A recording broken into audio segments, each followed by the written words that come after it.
Hello and good evening, everyone, to this special live of the Hindu. And today we are discussing an important topic which pertains to the elections in Maharashtra. Now, after the results that have been announced on the 23rd of this month, we have seen that there have been several doubts which have been raised with respect to the results, with respect to the EVMs. Even today, Maharashtra Congress President Nana Patole submitted a memorandum to the Election Commission seeking an in person hearing, raising several doubts. We thought, let us understand what the issues are, let us understand how the voting process is conducted, and what are these doubts, and what does the Election Commission have to say about it. To discuss on all these issues which are pertinent to the political events and happenings in Maharashtra and to the several doubts that people have with respect to impartial elections in the state, I have with me Chockalingam, sir, who is the Chief Electoral Officer of Maharashtra. Sir, thank you so much for your precious time today and thank you for speaking with the Hindu. Let me start by asking you, what is the exact procedure? We will get into the doubts that have been raised over the last few days, but we see that there is no clarity about the exact procedure about what happens after people vote. So, can you please clarify it for our viewers and readers? Yeah, good evening to all of you.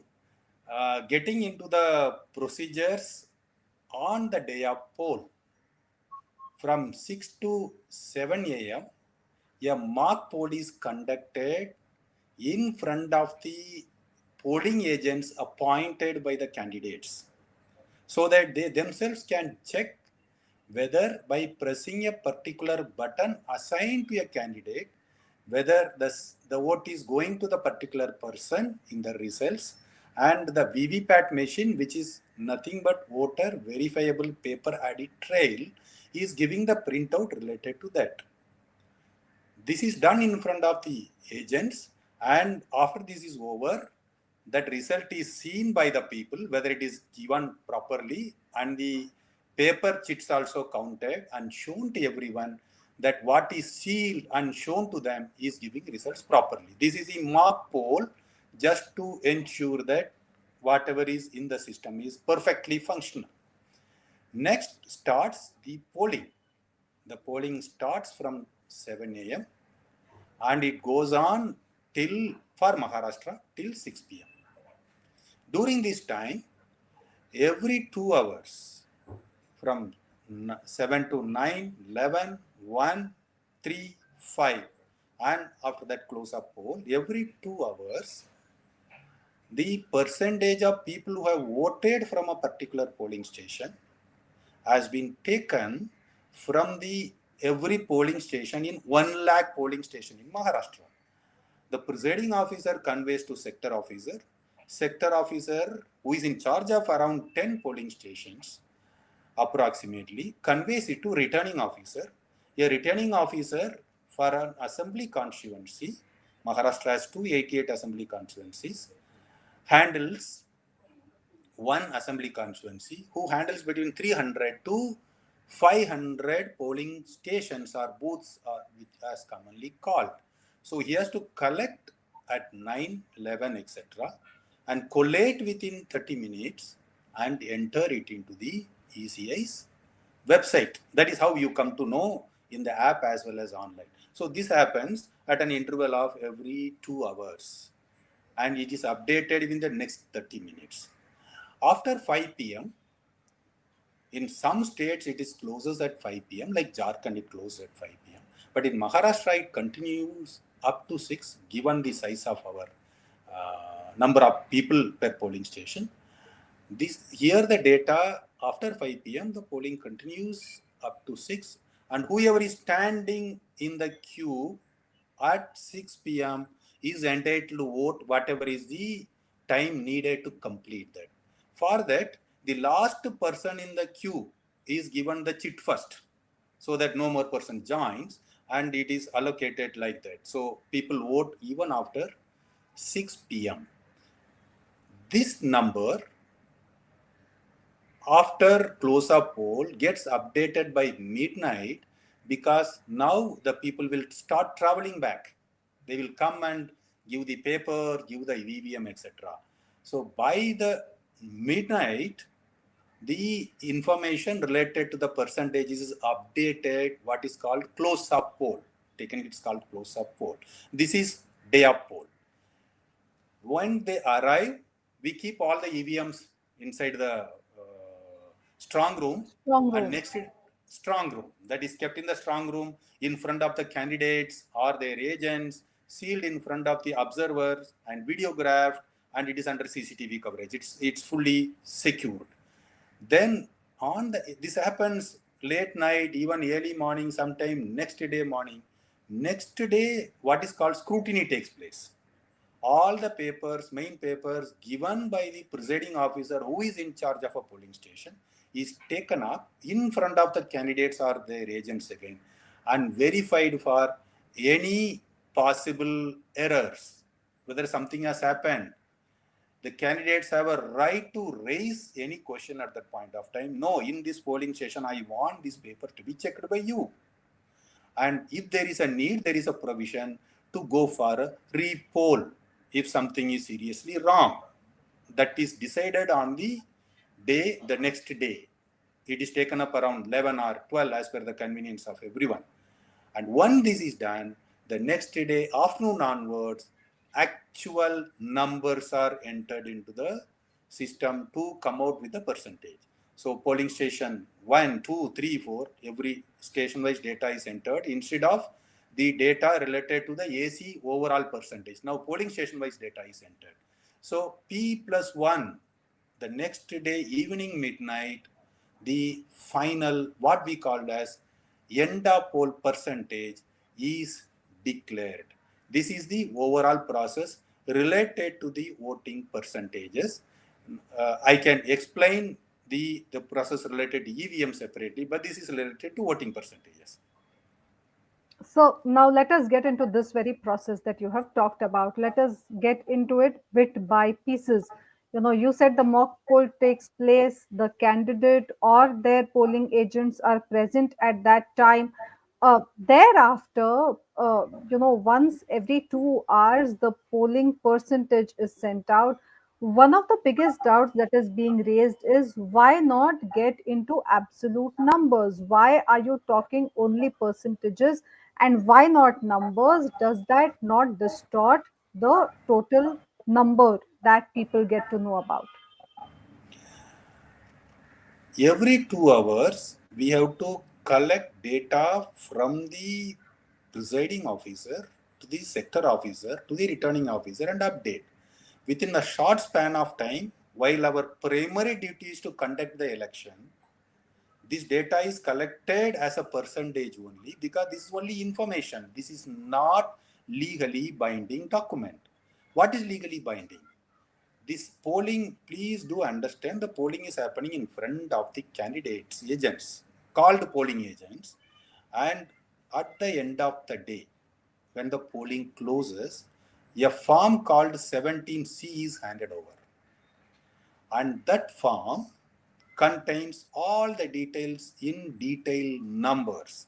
This is the number, male, female, third gender, and this is the number of votes. This copy is given at the end of the day. Let us understand very clearly that while the polling is going on, giving information is only for the information purpose, and getting into the numbers at that point of time may actually divert the focus of the presiding officer on supplying data than conducting the polls.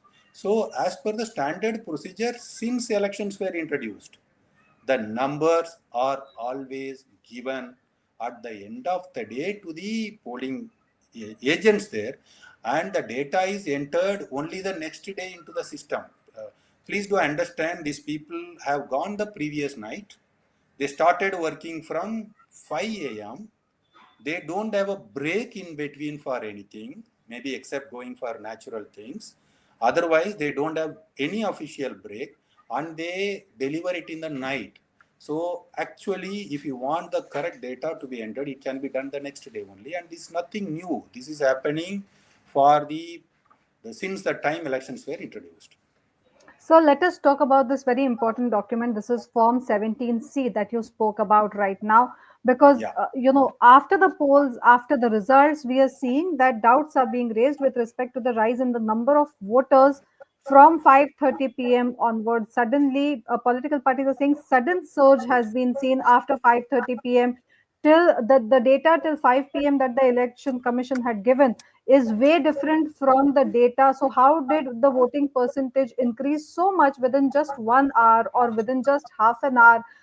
What is this correlation between Form 17C and how do you, answer these doubts with respect to the sudden surge that is being alleged by the political parties? Let me be clear about one thing. There is no sudden surge. There are two times which are going on. One is 5 p.m. Another one is 5:30 p.m. There are doubts raised about this also. So, as far as the 5 p.m. is concerned, it is compared with Jharkhand, where the election closed at 5 p.m. In Maharashtra, being a bigger state with larger numbers, it closed at 6 p.m. So, polling continued after 5 p.m. also. And the numbers which are being talked about is that 76 lakh people voted post 5 p.m. Please do remember Maharashtra is a big state. We have 1 lakh polling stations called polling booths also. 1 lakh polling booths. So if we take 76 lakh, it is 76 persons per booth voting from 5 plus hours. If you look into the overall voting capacity throughout the day, it is similar. 60 to 70 people vote throughout the day during the exact period of time. So at the outset, let me be clear that there is no surge at all. It is a regular course. If you put a graph, I can show you a graph. And if you put a graph, it is a normal course. In fact, after 5, it goes down a little. So 70 lakh, 76 lakh people voting in 1 lakh booths, yeah, mere 76. The otherwise, there is no surge. And if you compare with 2019, it is similar. It is not extraordinary this time. So be clear that there is no surge. It is normal people voting, and there is one more difference. In a state like Maharashtra, unlike Jharkhand, Jharkhand has always a trend of early voting. People come and vote early.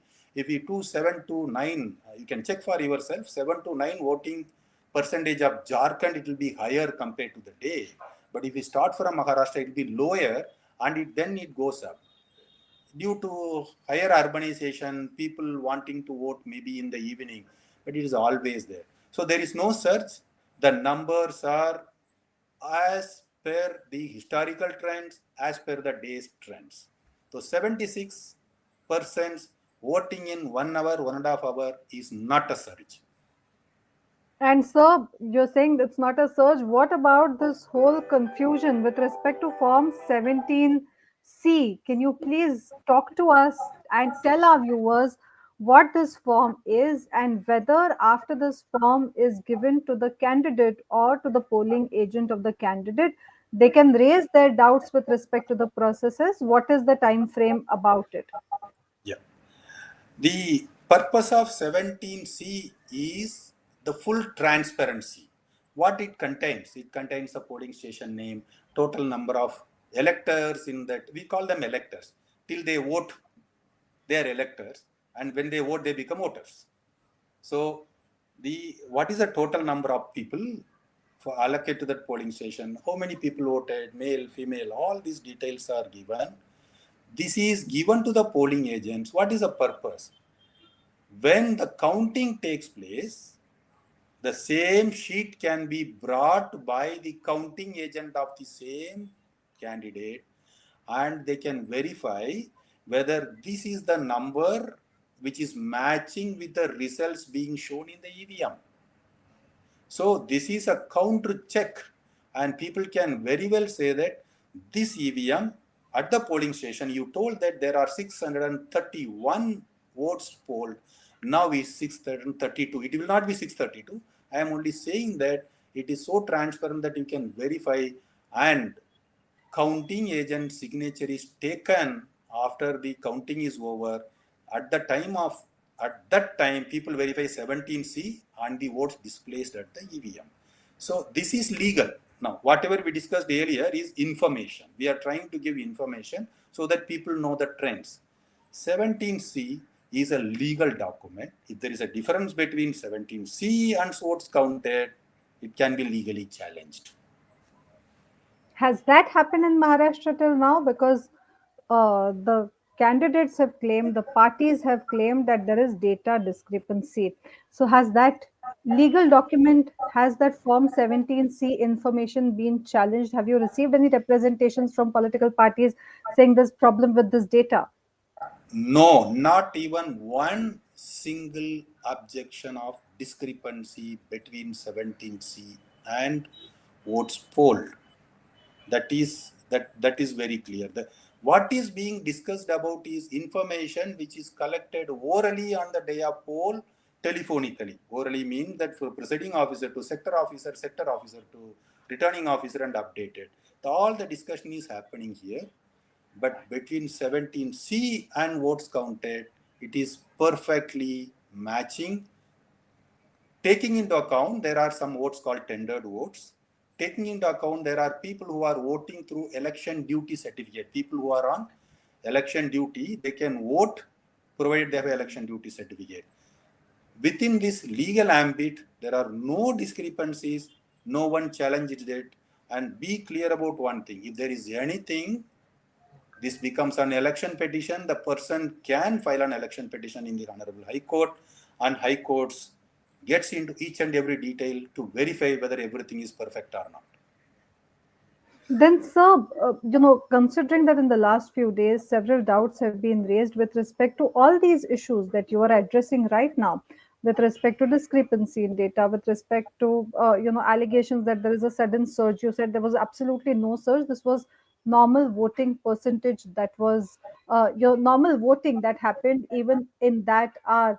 Another concern that was raised was with respect to the difference between postal ballot and the EVM. So, what is that issue really? When some of the candidates claim that, looking at the ratio, the if someone was ahead in the postal ballots, they should have been ahead during the counting as well, and that how they were ahead in the postal ballot and how they lost it when the EVM entered the scene.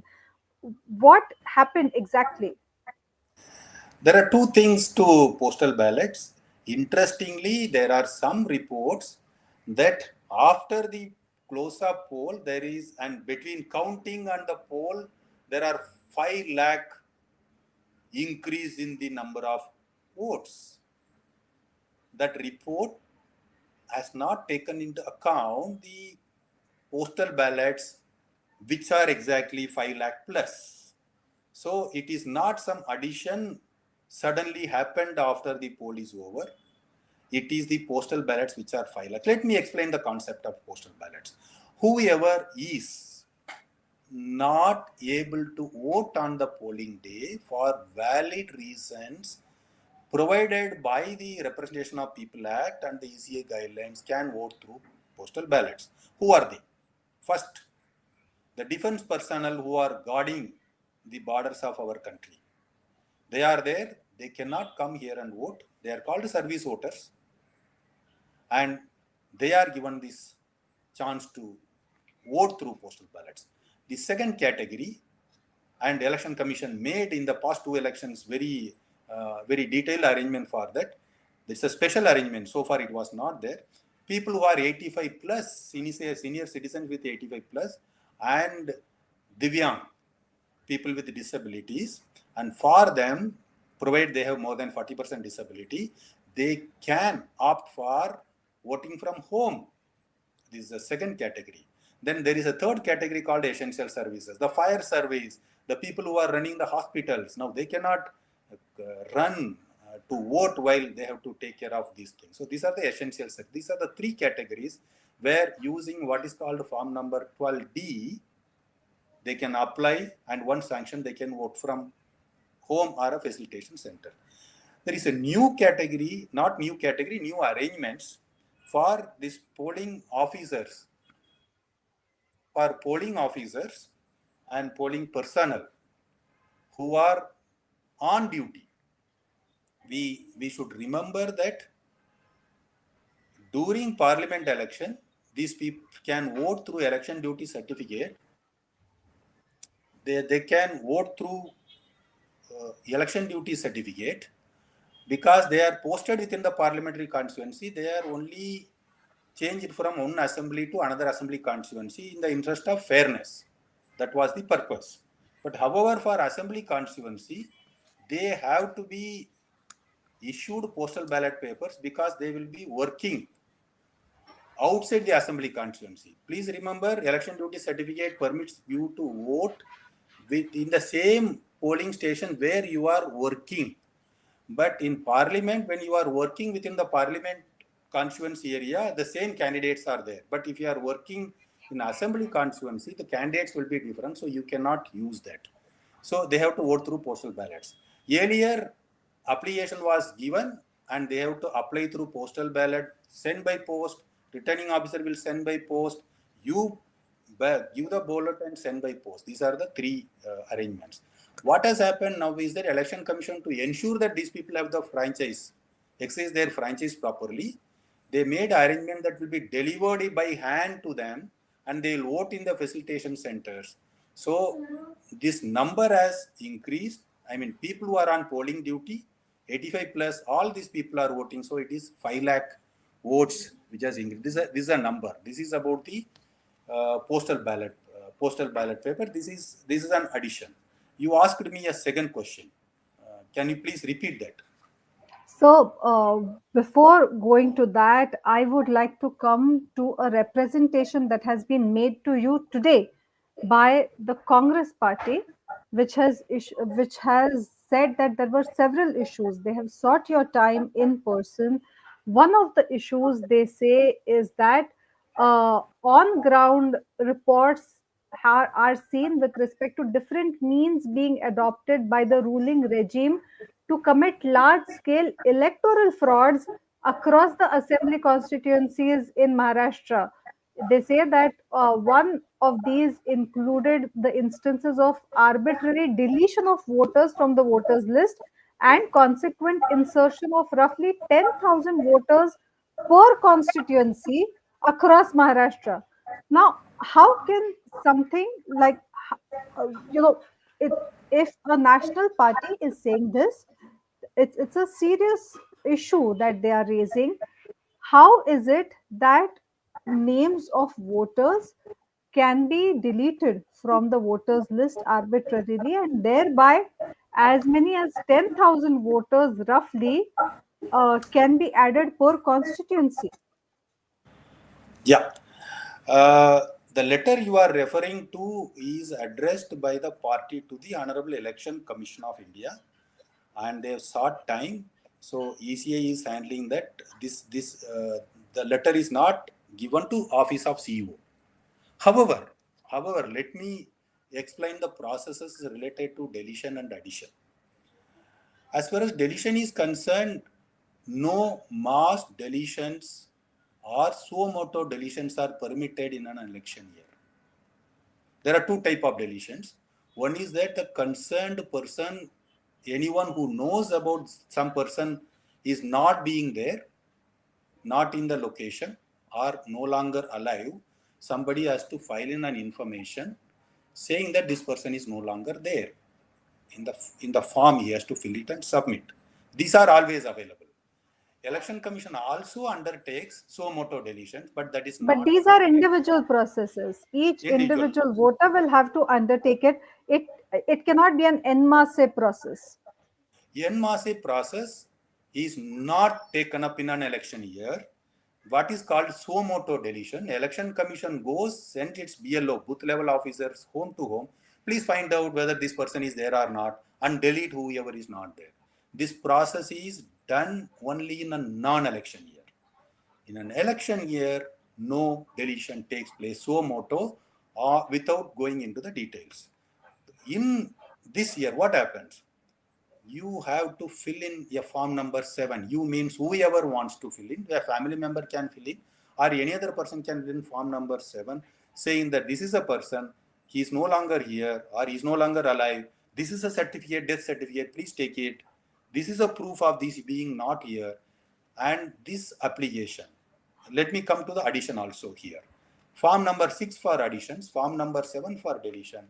This is received and put up for objection for a week, and only if there are no objection, and that too after verification of documents, addition or deletion take place. Let me be clear that there is no mass deletions in any assembly constituency.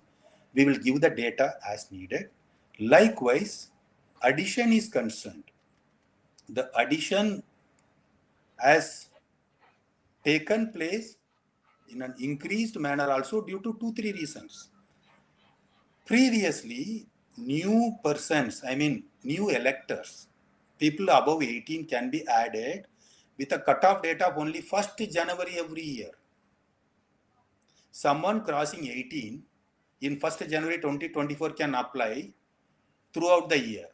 But now the cutoff dates has changed, in the sense that someone crossing 18 on 1st January can apply, someone crossing 18 on 1st April can apply. So the cutoff date has been introduced every quarter. So it is possible for new people to enter into the electoral roll because of the 3 monthly cutoff. This is the new addition. Apart from that, in the past few years, Election Commission of India has undertaken a lot of steps to ensure more and more people enroll, especially young electors, and special focus on people like third gender, people who are particularly vulnerable tribal groups, sweep activity, so creating awareness among the people, that is also in a large scale. So then in an election year, what happens is that apart from our what is called special summary revision, a special revision is taken up. So this year had 2 summary revisions, means asking for the people to come and apply. During revision, what happens? We open the person is standing at the concerned booth also during the holidays as a special camp. So these things ensured higher addition of names. These are the reasons, but again, there are no huge mass additions. This is the status of both. Thank you for clarifying on that. I want to come to the last question, and this is with respect to, concerns which were raised about the winning margins. There are several constituencies in which the opposition party says that the winning candidates have received almost identical number of votes, raising doubts about whether there was any manipulation with respect to voting and polling. Yeah. About addition, let me add one more thing before coming to identical numbers. Both addition, deletion, modification, everything goes through a process of calling for objections. It is put it in the notice board, and people can see and they can say that no, this person cannot be added for these reasons. So the process is transparently followed. Deletion also, it is transparently followed. In fact, in a court, in a case in one of the constituencies, Honorable High Court very clearly told that Election Commission stand that we will not delete in a mass way, but only by filling particular form has been upheld, even though petitioner wanted deletion on Election Commission's own. As far as the numbers are concerned, whether the winning margins having a similar number, let it be very clear. The process is kept transparent. What is coming out of the EVM, what is coming out of postal ballot addition is purely the results of the processes undertaken. As I told you, from day one of electoral rolls, We have given copies of electoral roll to the political parties, later on to the candidates. This one, as far as the EVMs are concerned, during first level checking, commissioning, which is insertion of the candidate's name into the system in the VVPAT, and distribution of the EVMs and the entire process in front of the candidates, polling agents, and counting is in front of them.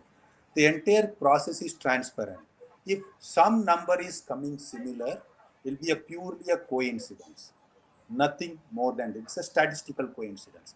But the process is from beginning to end. It is very transparent. And let me add one thing. In our country, there is a remedy for everything.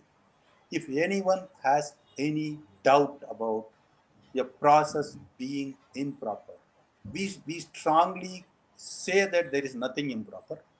But anyone has a grievance and to make a grievance, the law gives them a right to file an election petition before the Honorable High Court. And High Court will go into each and every details, whatever the petitioner wants to ask.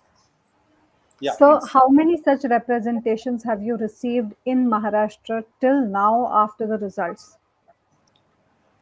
Election, you are asking about election petitions? Yes, I'm asking about grievances raised by political parties or by candidates with respect to the Maharashtra results. Have you received any, petitions or requests or concerns with respect to it, and how many? We basically received what you told just now about the addition, deletion, and as well as the percentages. The percentage being higher, which we discussed. Apart from that, most of the complaints are coming through social media and TV channels and newspapers, which we are responding. Otherwise, this response, whatever complaints have come, we are handling. But let me be very clear. It is our duty to explain, we are explaining. But the remedy, a very clear remedy is through an election petition. And let me add one more thing. There were doubts about raised by some of the petitioner before Honorable Supreme Court that we want to check whether what is inside the burnt chip is correct or not. So Honorable Supreme Court told that let Election Commission start a procedure. Accordingly, Election Commission devised a procedure during Lok Sabha elections. It was during the Lok Sabha election under which the any candidate can asking for verifying what is in the bond chip. So a procedure is established through which you can take up randomly select the applicant can select the any of the EVMs and check whether it is giving the results as it is expected. Something like you can press this button whether it is giving the same results or not. Now, there are some questions about burnt chips. Some people have raised that if it is a burnt chip, nothing can be uh, programmed into that. How the symbol is getting fed into that? A valid question, but let me be very clear. There are three parts to an electronic voting machine. Control unit, which controls all the other two things as well as stores the number of votes polled per candidate. This unit remembers only candidate 1, 2, 3, 4, 5, 6, 7, 8, 9, 10. Doesn't remember anything more. Nothing can be fed into this. Voter verifiable paper audit trail VVPAT machine has been introduced by Election Commission of India to have transparency only to enable a voter to see the button I am pressing whether it is going to the concerned candidate or not.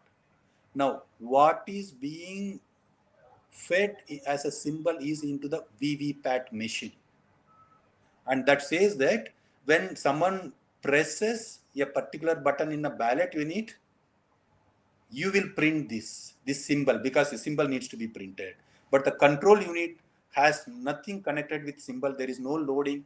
It is purely, let me tell very frankly that it is something like a fixed calculator. It's a Casio calculator type. So it can only add and tell you the results.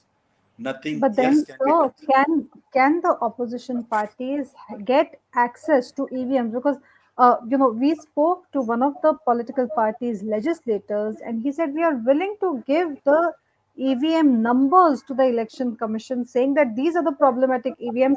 Present them in front of us. Let everyone be around. We can show that when a particular button is pressed, it's not that particular symbol that comes through VVPAT, and that there is manipulation, but we are not being given access to these EVMs, though we are telling them very specifically about which EVMs are malfunctioning in which booths. At least I have not received any complaint like this, but let me be very clear. There is a very clear procedure from this year onwards, Lok Sabha onwards, as I mentioned about Honorable Supreme Court judgment.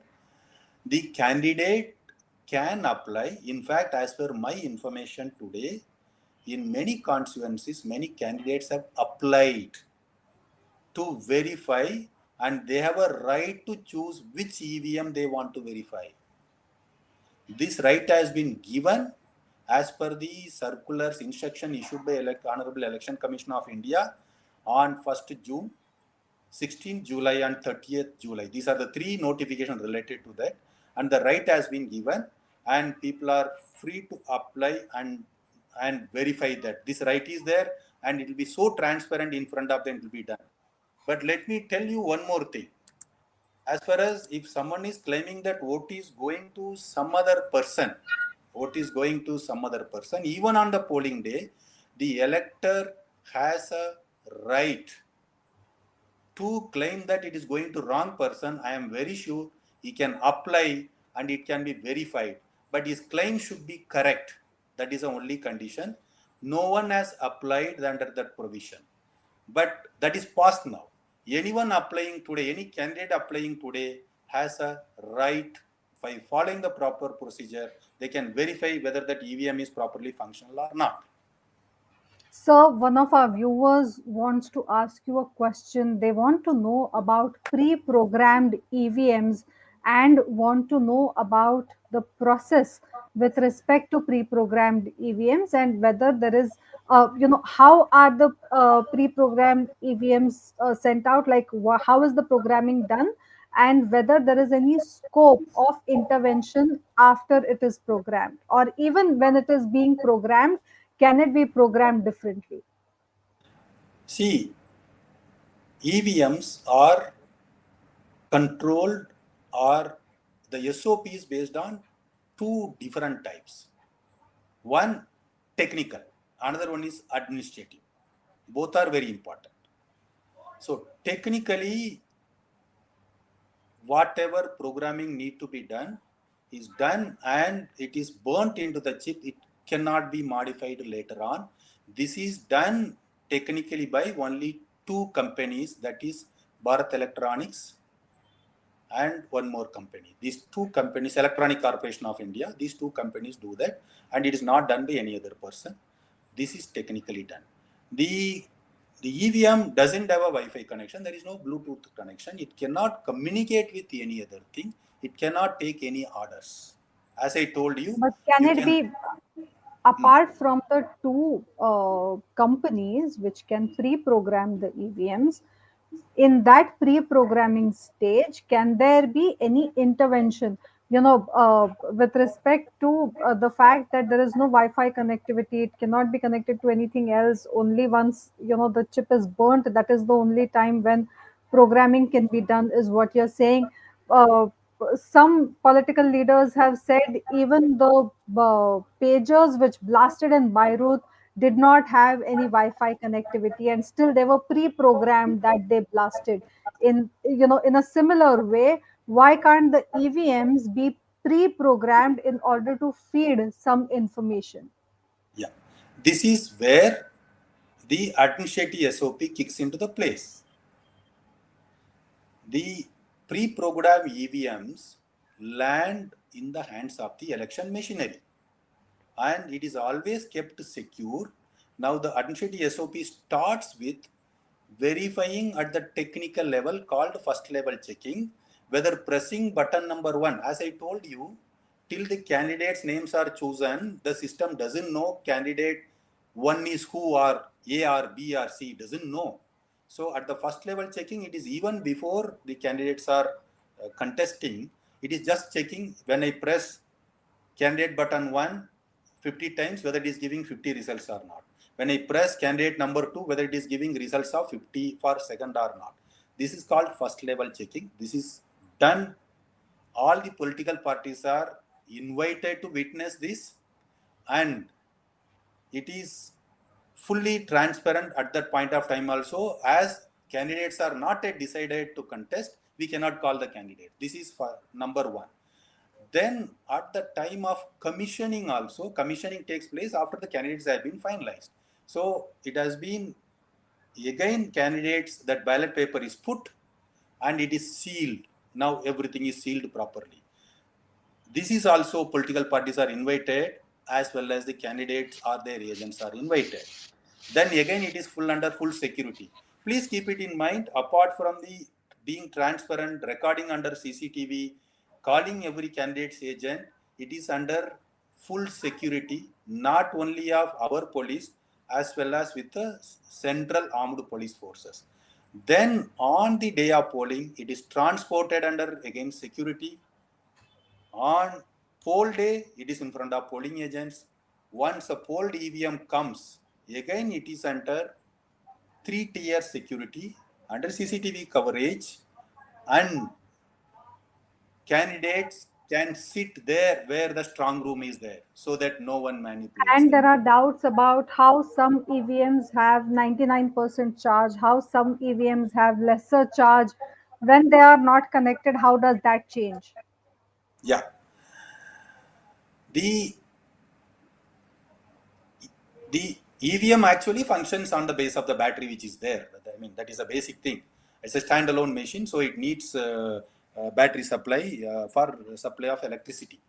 Now, because we are using the electronic devices like mobile, etc., which are rechargeable, which are continuously showing it is 89%, 90%, 91%, and going down the same way, people think that this is also will go down like this. No, these are non-rechargeable batteries. And for the technical details, kindly visit ECS website. But these batteries show till the voltage goes down to a particular threshold level, it shows 99% only. And these batteries are made with a life of 5 years. So the consumption is very low unless and until very huge number of voting takes place and huge number of ballot units are connected. Most of the time they will remain with 99%. It is made like that, and it will not show 99, 98, 97, which is a typical case of the rechargeable batteries. The technical details have been verified. Kindly see the FAQ section on this. So, one last question. There's a viewer from Nanded who's asking you, so far, part 2 of Form 20 from the Nanded Lok Sabha by election, which is assembly segment wise breakup, has not yet been published on the website of CEO or DEO. Why is that so? In the Lok Sabha by election, Congress won, whereas the Mahayuti won in all the assembly segments falling under the Nanded Lok Sabha constituency. This is a question by one Mr. Ramakrishnan Tyagarajan. Yeah, let me answer both questions. Form number, part 2 of form number 20 is available with the RO. It is, whoever applies to the RO, it will be made available. These data are legal data. These are not information. So it will be available. Whoever has contacted, we have communicated. Kindly contact the Nanded RO for the same thing. The second thing is that while for Lok Sabha, different party wins or different candidate wins. For the same constituency, different wins. I think it is self-explanatory. You must have seen so many times people vote differently for different elections. We have seen in this country again and again, for Lok Sabha elections, they elect different party, different voters, and for the assembly election, they vote different people. As it is related to a particular constituency, I don't want to get into the why it might be possible. That is a realm of conjecture, which I don't want to get into. But this has happened elsewhere. This happened in Telangana. It happened in AP. It happened elsewhere. People are smart enough to choose different candidates at different level. That is the only statement I can make. So, with all these questions, you've been very kind in making sure that you make time for this live for the Hindu. We had earlier requested for half an hour of your time. It's been 45 minutes. We've already overshot the time frame by over 15 minutes. You've kindly answered all the viewers' questions as well. Thank you so much for taking up so many issues that the people of Maharashtra have been thinking about, the concerns that have been raised by the political parties. We will keep coming back to you as the Hindu for more information with respect to the official complaints that the political parties will end up filing with you. Today, the Congress has written to the Election Commission. Likewise, if the other candidates and parties do approach you with the concerns that they have raised till now, we will keep following up with you over this, as this election has been of tremendous interest nationally as well. Thank you so much for your precious time, and thank you so much for speaking to the Hindu. With that, it's a wrap from me, Vinaya Deshpande Pandit. Thank you so much, Chockalingam sir. Thank you. Nice speaking to all the, all the team Hindu as well as everyone watching this show. Thank you. Thank you so much.